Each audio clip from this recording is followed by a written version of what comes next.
inside Kim Jong Un's secret parties. Kim Jong Un is considered one of the most feared dictators in the world. Contrary to his typically stern nature, he often hosts extravagant parties, complete with a special group of young, virgin girls to entertain him. Behind these parties lies an extremely strict security system, making it a well-guarded secret. These lavish parties in North Korea are usually held in the most luxurious locations, such as high-end restaurants, private villas, or elite resorts. The guests include high-ranking officials, successful businessmen, and influential figures in society.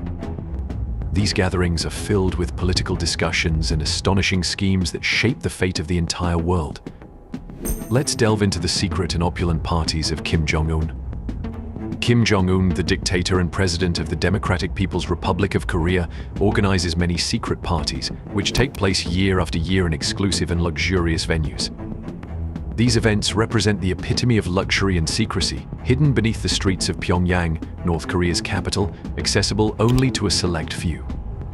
The level of secrecy surrounding these locations is unparalleled, with stringent security measures ensuring complete confidentiality as soon as you enter the main room, immersing you immediately into a world of grandeur and magnificence.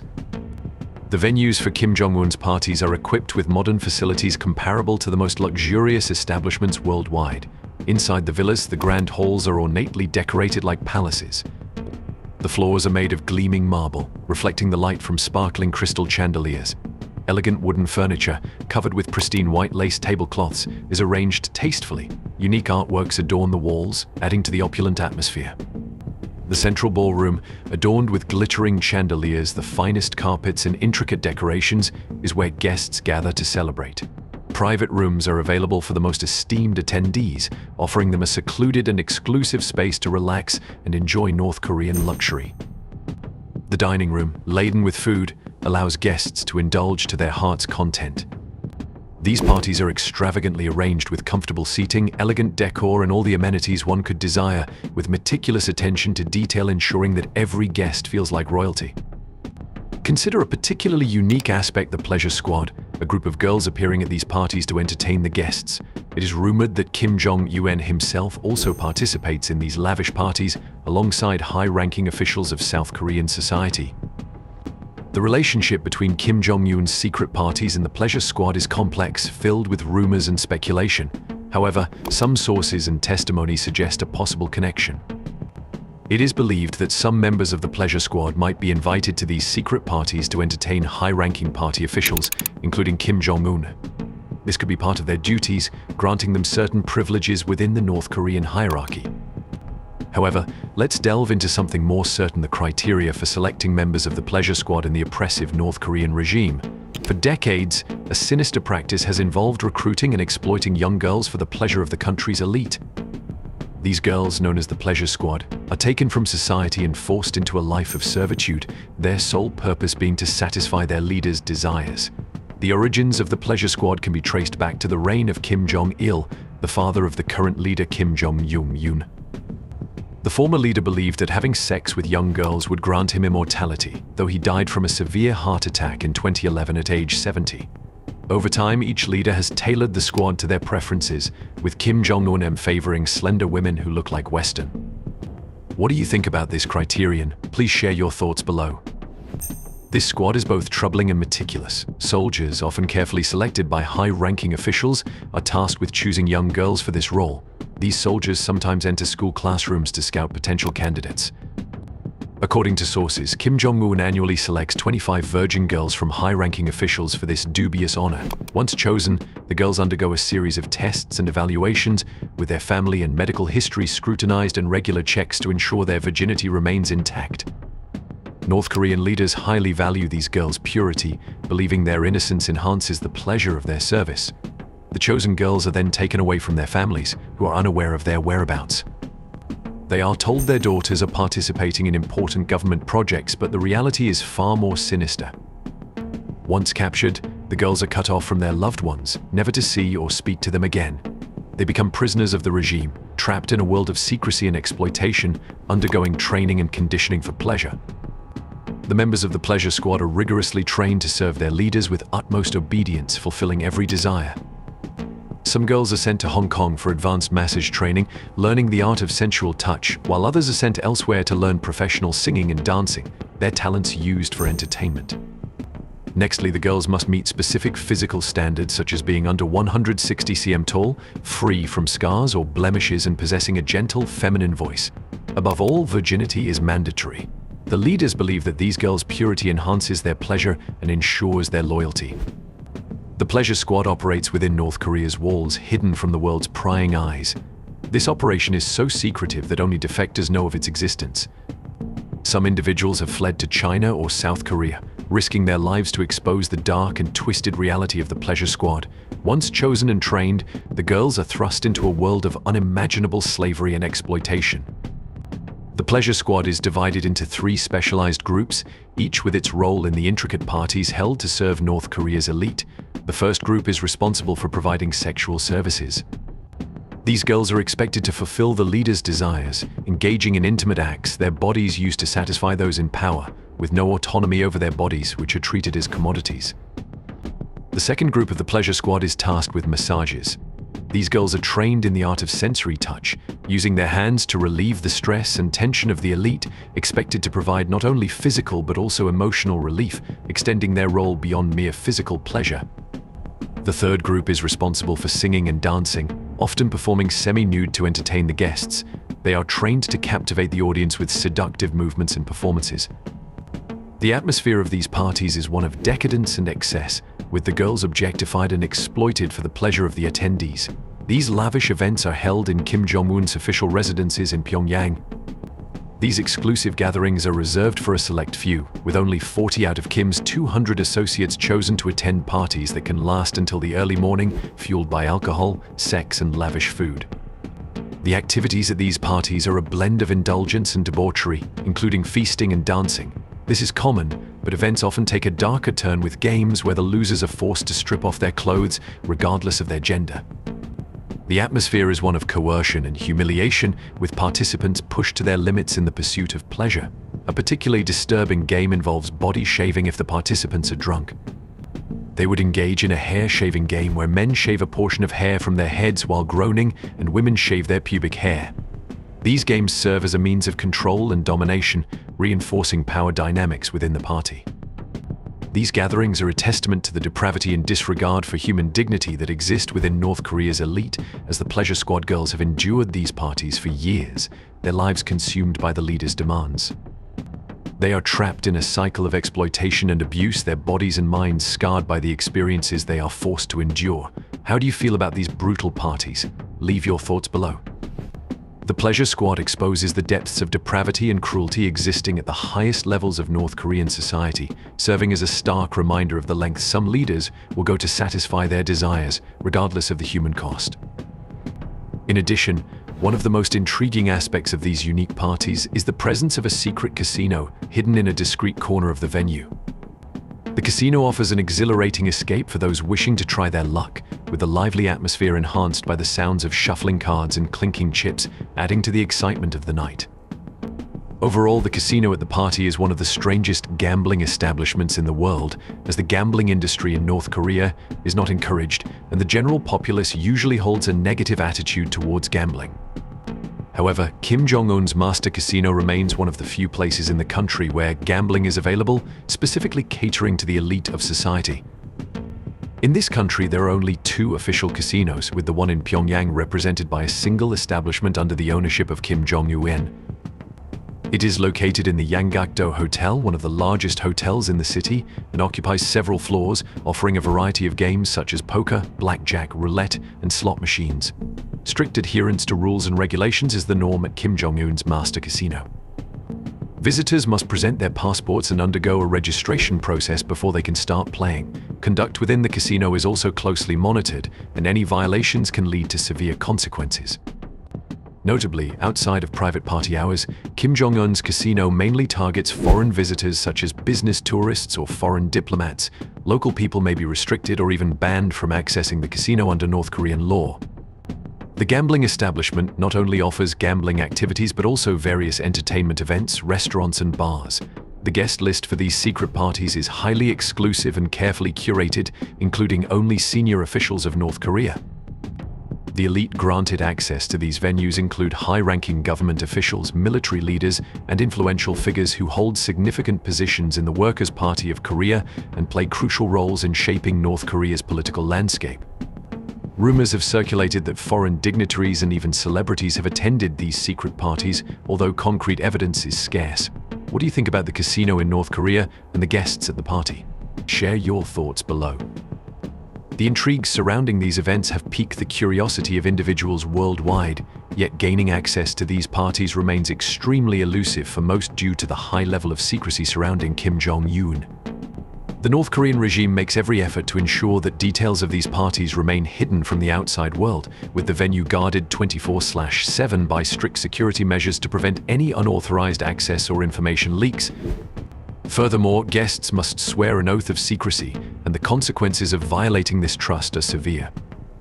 Unfortunately, the most accurate and extensive information related to these events or specific lavish parties involving high-ranking political figures, particularly unique leaders like North Korea's Kim Jong Un, is strictly confidential and not available for public discussion.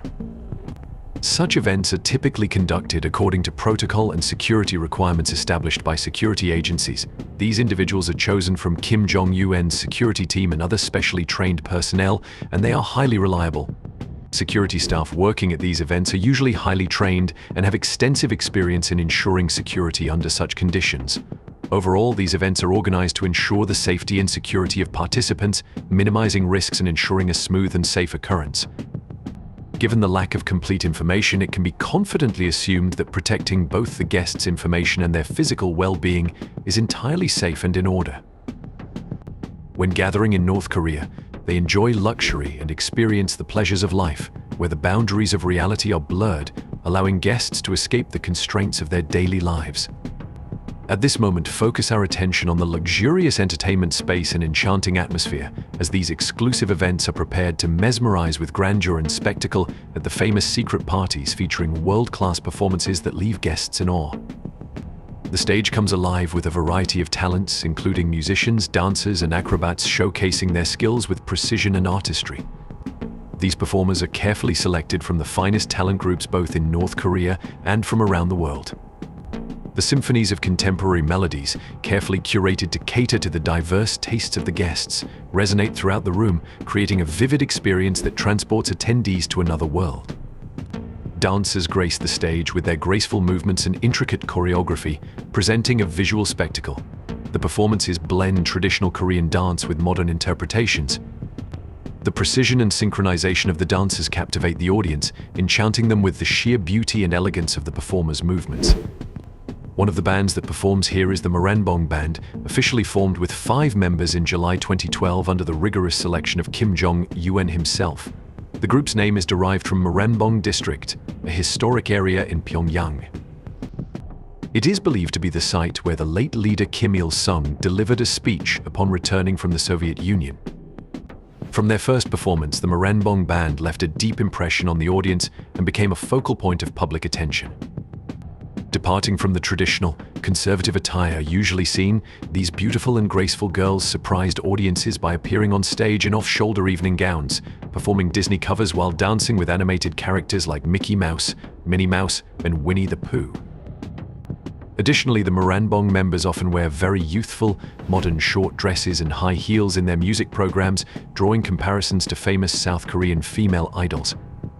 Occasionally, the girls also perform in military-style outfits, simultaneously showcasing the strength and resilience of North Korean soldiers and the charm and elegance of women.